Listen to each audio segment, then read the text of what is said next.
Hi my friend, in this video we're going to be making Ravey tech house synths and vocals inspired by Tony Romera and Steppa's song, Dance to the Music. And we're going to find out if we can do this in under 30 minutes using the 80-20 rule of creating synths and vocals. And what you're listening to right now is the track that we'll be working on. And what you're seeing right now is the Ableton project file that we'll be working on. In particular, what we're going to be focusing on is this group here that has all of the different synths in it, as well as this other group here that has all of the vocals in it. All in all, this did take about 30 to 45 minutes to create, and as you can see here, if I pull out a little bit, this song has been completely mixed, mastered, arranged, and is ready to go. And it ultimately just took about maybe 5 hours for me to complete all of this. And if finishing songs faster is something that you also need help with, I've made you a free bundle of templates, samples, and special bonuses that I use to completely finish one song per week. Just visit the link that's in the description or on screen now to grab the Ultimate Song Finishing Toolkit for free. And with that said, let's jump into this. Alright. So, what we're listening to right now is just the drums and bass soloed, and we're going to slowly build up all of the individual synth tracks and vocal tracks in the order that I created them. So one thing that I do want to mention right away is that up at the top here, I do have the Dance to the Music extended mix. I actually dropped into my DAW and set it up so that when I press the S key on my keyboard, it'll flick between that song and what I'm creating. And this is really tip number one, having a reference track and flicking between it, because it's really helpful for selecting the right notes, choosing the right sounds, and really the 80-20 rule here is getting the right volumes set up to a reference track. That's going to get you such a polished sound quickly. So let's jump into this. First we're going to start off with the synths. So one of the first sounds I have is this. Oops, I didn't want to solo it, so I'm going to turn it on.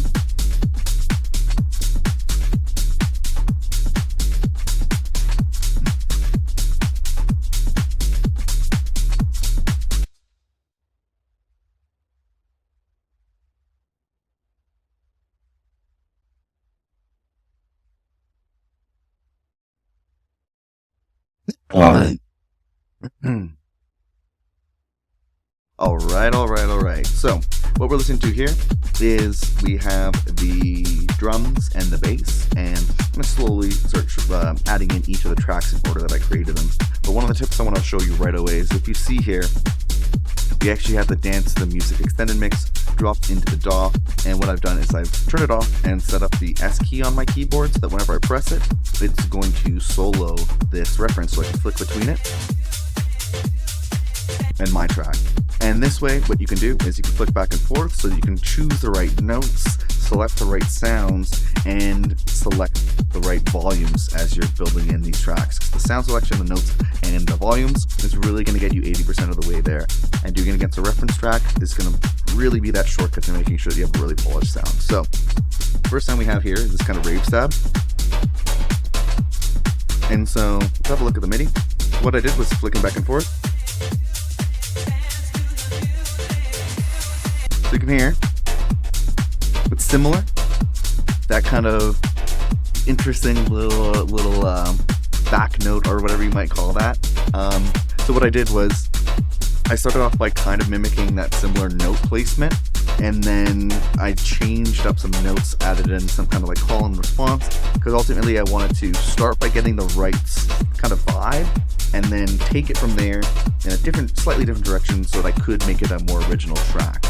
In terms of the sound design, the star of the show here is this really cool plugin called Rave Generator, and it basically just has a bunch of interesting samples, sampled chords, those kind of things, from classic house songs and all that kind of stuff. It's completely free, so I would definitely recommend checking it out.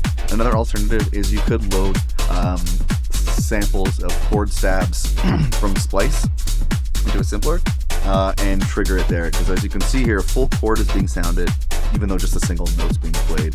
And this is kind of really the key to that ravey sound, because what's happening is, as you may or may not know, some songs are usually in minor or major, and so if you're playing a chord and it's just a sample of a chord, when you play different notes, it's going to preserve that minor sound and might have some kind of off notes, and that is kind of why that Ravey sound kind of works. And that's also why you need to be careful with these sounds, because since as you're playing different chords and resampling that chord into different pitches, some of the notes may or may not work. It could be a pleasant, cool Ravey sound, and it could sound kind of chaotic and crappy, so definitely gotta be careful with that. But then in terms of the rest of the sound design, I basically just found a house style, just played through the presets, to be completely honest, is how I ended up finding this.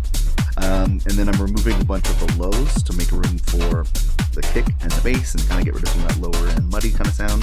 Then I'm using a one knob transient designer here. Sorry, a little sick. Bringing up the attack, so transients being emphasized a bit more, being pushed out a bit more, and then removing some of the sustain so that the decay of the sound is tighter, so it's a bit more of a snappier sound. And I'm running it into a program, VST, called Portal. It's found an interesting sound, and just dialed it in a little bit. This is what it sounds like all the way. Wild, right? So I just brought it in a little bit to add a little bit more character and weirdness. That's probably just personal preference. That's not something that the original artist would probably do. Then I'm running into a one knob sidechain, so it's just doing kind of a volume pumping effect, similar to sidechaining to the kick, but I prefer to just have it pumping to a quarter note. It's just a lot faster and easier to do it. And then a little bit of one knob saturation using Ableton Saturator, just macro to one knob, to add in make the sound a bit more full, and come out a little bit more. And then I'm using this one knob blip plugin to push things a bit to the left and right, make space in the middle, and then also kind of get that stereo sound. Next up we have this right here. So let's bring up the volume. And so this is a bit of a weirder technique. What I'm using here is a cool program called Simplant, and unfortunately it won't show you exactly how it works here, but what I did was I found a section of the song where the synth was kind of playing through here in this break here. Actually, if I just jump to here and solo this out, I grabbed one of these little bits here, and then I dropped that into Simplant. And so what Simplant lets you do is you can drop any audio into Simplant, and it'll use AI to try to find a similar sound. So as you can hear, it's not exactly the same as in the audio track, as the original reference track, but it is interesting and unique. And at this point, that's kind of what I'm going for. I'm trying to slowly start to deviate from the original reference track, so I can again build up my own track. Then usually what I do like to do with Simplant is run it into the Ableton Spectral Resonator. So if I turn this off and just solo this, so it still sounds good, but with the Spectral Resonator, you can set it so that it's going to receive the MIDI from whatever track you're doing. In this instance, we're doing it from the Rave generator track from before, and it'll kind of push the sound to make sure that it's in the right key. Sometimes with the Simplant AI stuff, it'll lose the key in the process of AI generating the sound. So this can make sure that it stays in key, but then also I'm able to play with like the decay. As you can see here, there's a bit of automation, so it's kind of increasing the decay, making it a bit more of a decayed out sound, more sustained, and then as opposed to a tighter sound, just to kind of add some interest to the track over time. Then other than that, again, removing some of the lows to make sure there's room for the kick and the sub, and then a bit of one knob sidechain, so it's kind of pumping, again making room as well, and then a little bit of the one knob width to push things to the left and right. At one point I have this corpus come in, just to kind of make the sound interesting. I think it's over here, if you can hear that. That's kind of like weird harmonic kind of stuff. I liked having this in the break. You can hear that. Cool. Slowly automating the decay so it's more filling up the sound. Kind of a little trick in the arrangement there. And that's that sound. Next up, what we have is I added this little funk guitar thing. And essentially I just found some interesting little guitar loop. This is obviously not very much like the Rollback. There's definitely no guitar here in the reference track. So the main thing was I kind of got that original Ravey sound, jumped back and forth between the reference a bunch to make sure that the volumes were appropriate. And then at this point I started taking it away into a more unique direction so that I could actually release it, like I mentioned. But I found a cool guitar loop in Splice. Just looked for something that was in the same key. And then what we have here is just moving some of the lows. Again, I'm running this into Tantra, which is just kind of giving it a bit more texture and making it a bit more unique sounding, I would say. So kind of trying to play with the original sample a bit more so it's not just a straight up dropping in of the sample and that's it. Then a bit of one knob sidechain, make it pumping, and that's really it. And then what I did do here is kind of more of an arrangement trick, but the first few bars, 16 bars I believe this is this guitar bit, and then the second is this one. Listen to this.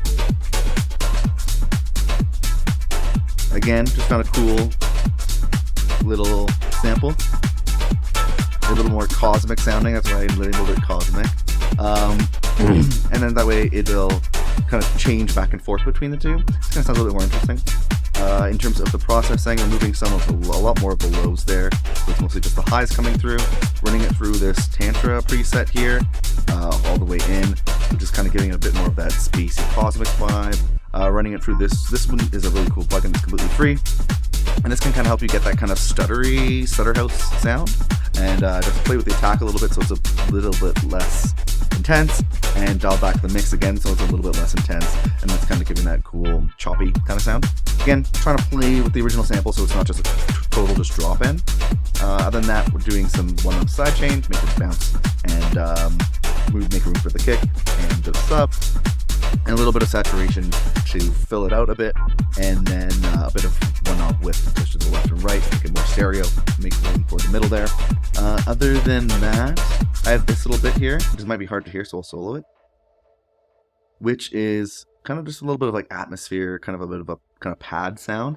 And so yeah, you can kind of hear it there. So what that is when I started building up the break, you can hear here, what we do also have is this pad sound.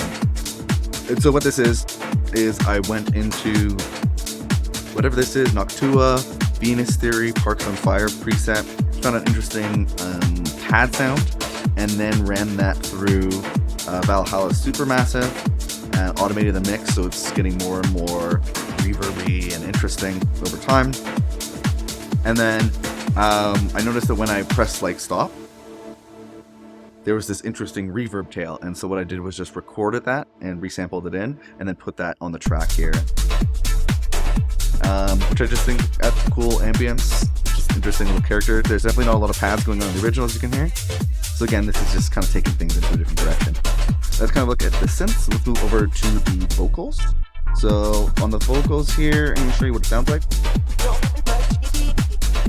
Found this interesting, your energy kind of sample on Slice, just cut it up a little bit, as you can see here. And main thing, pick the sound, jump back and forth between the reference track to get the volumes more or less right. I have it on 2 tracks because this one is just a different way that I played with it. So if I go to, I can go over here, I have it on a separate track. It's the same pattern play. This one is a little bit more filtered out. I just wanted to kind of play with it on 2 different tracks, just kind of a weird way to do it. That's a look at the vocals, and I just want to show you this as well, because although this sounds kind of cool, it's not exactly the same as the original reference track, but it kind of has that cool ravey, diva-y kind of sound to it. And I think what I typed in, it says diva here, so I probably looked in like diva vocals, that kind of thing in Slice. But we go to when the drop kicks in here. I did try a couple other things, and I want to show you this because sometimes it's a process of finding the right vocal sounds and sample sounds. So in this case, one of the first things I tried was this Shaka Khan thing, which sounds terrible, but I was kind of going for that, like, you hear that like repeating sound? I was kind of going for that, but it sounds off key and awful, so I ended up not going for that. Then I went for this kind of Ariana Grande, but it didn't really fit either. I didn't like that. And then I think I had this too, just cutting up a bunch of weird three different sounds, and that didn't sound good either, and ended up going with this kind of energy bit of the vocal line. So it's kind of showing the process of how I got there. Tried a couple different things. It took a while to land on it, but did eventually get there. And that is a look at the vocals and the synths for this one. Hello again, my friend. Hopefully you found that video useful. If you'd like to follow along yourself with the 5-step song finishing checklist, there will be a link in the description below where you can get access to that completely for free, and it's going to help you finish your songs a lot faster and better than ever before. If you found this video useful, like and subscribe and all that good stuff, but really the best thing I can do for you is hook you up with that free checklist, so make sure you check that one. Other than that, I'll see you in the next video, my friend. Have a good one.